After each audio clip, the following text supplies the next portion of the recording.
Bonsoir, et nous nous retrouvons donc pour l'étude de la paracha de Teruma, d'après les enseignements du Talmud de Jérusalem et les explications du Rav Blas. Alors, cette paracha de Teruma est consacrée à l'ordre qui est donné à Moshe de construire le tabernacle, le Mishkan, et le nom de la paracha Teruma, les dons, c'est les dons qui vont être faits pour permettre de construire ce tabernacle, le don de toutes les matières précieuses et aussi les compétences des artisans qui peuvent travailler pour construire ce Mishkan.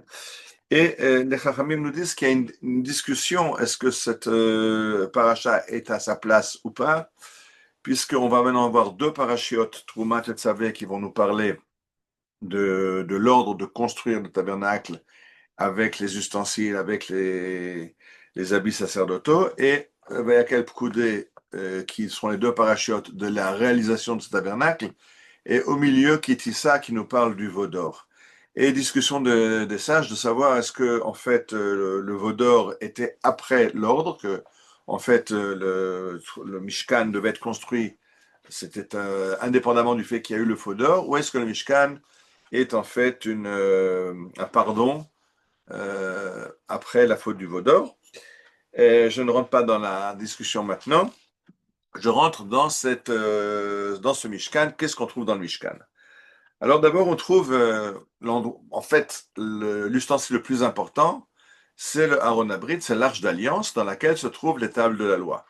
Et à côté, il y a aussi le Sefer Torah, le roue de la Torah écrite par Moshe. Il y avait un pot de manne, ce aliment miracle du désert, le bâton d'Aaron qui avait fleuri, qu'on verra plus tard, dans la contestation de Korach. Mais ce Aaron, d'abord, le Talmud va réfléchir sur ce mot de Aaron. Ve'asu Aaron atseshitim. Ils feront un Aaron, une boîte, en bois d'acacia, et ils la couvriront d'or. Et là-dessus, le Talmud de Jérusalem nous dit, c'est quoi Aaron? Chadamar, Shemisham, Ora, Yotzet, Laolam. Le Talmud interprète le Aaron, la boîte, d'après l'étymologie. Dans le mot Aaron, boîte, on a le mot or, lumière. Et donc, ce Talmud Chacham, ce Amora nous dit, le Aaron, c'est de là que sort la lumière qui éclaire le monde. Au-dessus de cette boîte du Aaron Abrit, qui est donc fait en bois d'acacia, recouvert d'or, la Torah nous dit, Vasita kaporet zahav taor, tu feras un couvercle en or massé, en or pur. Et de nouveau, le Talmud va nous dire, Tana Rabbi Yosef ben Chanina, Rabbi Yosef ben Chanina nous enseigne, Vasita kaporet zahav tavor, yavo zahav shel kaporet, vichaper al zahavo shel egel. Que l'or du couvercle de l'Arche d'Alliance amène le pardon pour l'or du veau d'or. Donc, vous voyez, ça c'est d'après l'opinion qui pense que le Mishkan est après la faute du veau d'or et qu'il s'agit d'un pardon de la faute du veau d'or. Alors, on peut expliquer pourquoi chaque détail du Mishkan pardonne cette faute du veau d'or. Et là, Rabbi Yossé nous dit que ça pardonne l'or pardonne l'or du veau d'or. On va essayer de comprendre de quoi il s'agit. Le Rablas nous dit que ce qui est important, on va voir que dans le Mishkan, il y a énormément d'artisanat. Il y a des orfèvres qui travaillent l'or. Il y a et l'argent et les métaux précieux. Il y aura des tisserands qui vont tisser les tissus des tentures du temple. Il y aura des ébénistes qui vont préparer le bois des ustensiles et le bois de la construction du tabernacle. Énormément d'artisans participent. En hébreu, un artisan, ça se dit yotzer. Yotzer, c'est un créateur. Et Yotzer, c'est le même mot que Yetzer, le penchant. Il peut être Yetzer Atov, le bon penchant, ou Yetzer Hara, le mauvais penchant. C'est-à-dire que les penchants de l'homme, c'est les forces que nous avons pour agir dans le monde. Des fois, on espère pour faire le bien dans le monde, et puis des fois, on dérape.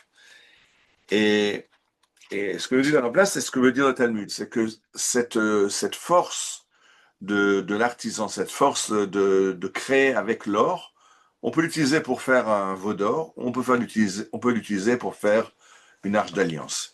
C'est de ça qu'il s'agit, c'est d'utiliser les forces que Dieu nous donne, les talents que Dieu nous donne, pour faire le bien, pour faire des choses positives. Et donc, il faut pas faire le veau d'or, mais si on l'a fait, on peut réutiliser ces forces qu'on a utilisées pour faire des choses de travers, pour l'utiliser pour le bien et faire la caporette et faire le couvercle de l'Arche d'Alliance.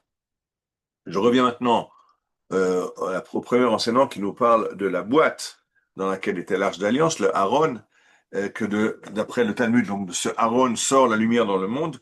Et oui, parce que Aaron, c'est une boîte. Dans une boîte, en général, il fait sombre. Euh, Moi, j'ai même pensé un peu plus loin que Aaron, en hébreu, ça nous sert aujourd'hui pour deux choses. Aaron, ça peut être une armoire. Aujourd'hui, c'est plus une armoire qu'une boîte. Aaron, c'est donc une armoire. Et Aaron, c'est aussi un cercueil. Mais c'est très parallèle, puisque le Aaron, et je rappelle que les Chachamim nous expliquent que quand on veut comprendre un mot en hébreu, on cherche sa première apparition dans le Tanakh. Quand c'est la première apparition dans la Bible, c'est là qu'est en fait la définition du mot. Donc le Aaron, c'est l'armoire dans laquelle se trouve l'Arche d'Alliance. Et le Aaron, c'est la boîte dans laquelle se trouve le corps d'un homme. Un homme qui maintenant est décédé, mais de son vivant, il était le porteur de sa neshama, de son âme. De la même façon que dans ce Aaron, cette arche d'alliance, il y a des tables de la loi qui sont des tables de pierre, mais qui portent la Torah, qui portent la parole de Dieu.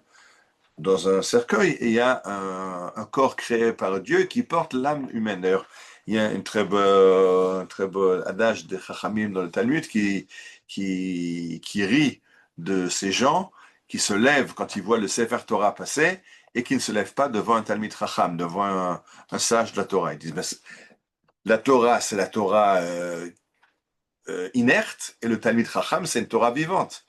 Et donc, il y a un parallèle entre la Torah et le Talmid Chacham, il y a un parallèle entre le Aaron dans lequel se trouve le corps, véhicule de l'âme, et le Aaron qui porte les tables de la loi. Mais ce que nous dit le Rav Blas, ce qui est important, c'est que le Talmud nous enseignait que la lumière sort du Aaron. La lumière, c'est le Aaron qui éclaire le monde. On pourrait dire non, c'est pas le Aaron qui éclaire le monde. C'est la Torah qui est dans le Aaron qui éclaire le monde. La lumière, c'est la Torah. La lumière, c'est l'étape de la loi, c'est les 10 commandements, c'est la parole de Dieu, c'est ça qui éclaire le monde. Or, le texte nous dit Aaron, chez Misham Ora Yotzelolam. Aaron, la lumière, parce que la lumière sort du Aaron. Et oui, parce que s'il n'y a pas l'arche d'alliance autour des tables de la loi, s'il n'y a pas l'enveloppe autour de la Torah, alors la lumière est aveuglante. Quand la vérité qui est trop crue, on ne peut pas la regarder. De la même façon qu'on ne peut pas regarder le soleil, ça nous aveugle. La vérité, la lumière de la Torah prise en direct, sans aucun filtre, c'est insupportable pour un œil humain. De nouveau, le Talmud nous raconte qu'on n'a pas le droit de mentir. Il faut dire la vérité. Chotamosh et la Kadosh Baruch Hu émet. Le sceau de Dieu est un sceau de vérité. Dieu est la vérité par définition. Mais le Talmud nous enseigne qu'il y a des fois on a le droit de mentir. Si par exemple il y a un homme et une femme qui sont en train de se fâcher ou de se disputer, alors on a le droit de mentir pour amener la paix dans le couple ou pour amener la paix entre deux amis. L'exemple que donne le Talmud, c'est quelqu'un qui est invité à un mariage et qui voit une mariée qui est, disons, très, très écartée des canons de beauté. Et or, on a l'habitude de chanter au mariage, Kala Na'av Chasuda, quelle belle Kala, quelle jolie mariée. Et le Talmud dit, mais je peux pas le dire, elle est pas jolie, elle est moche, mais elle est terriblement moche. Et le Talmud donne deux réponses. Une réponse qui dit, non, elle est belle aux yeux de son mari, puisque son mari l'a choisie, c'est que lui la trouve belle. Donc tu ne parles pas de la vérité absolue, tu parles de la vérité comme elle apparaît à ce marié qui se réjouit de sa fiancée, de son épouse. L'autre explication dit non, peut-être qu'elle est effectivement, elle n'est pas très belle, mais là, la paix et le bonheur du marié et du mariage sont plus importants que la vérité. Les choses, des fois, il faut mettre un filtre, parce que si on dit vraiment à quelqu'un en face qu'on pense, on risque de déclencher la guerre ou la bagarre.